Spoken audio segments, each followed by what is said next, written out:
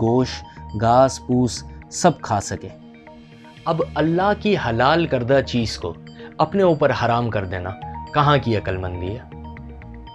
ہاں، ان ساری باتوں کے باوجود یہ ایک صحیح بات ہے کہ ایک مومن مسلمان ہی رہے گا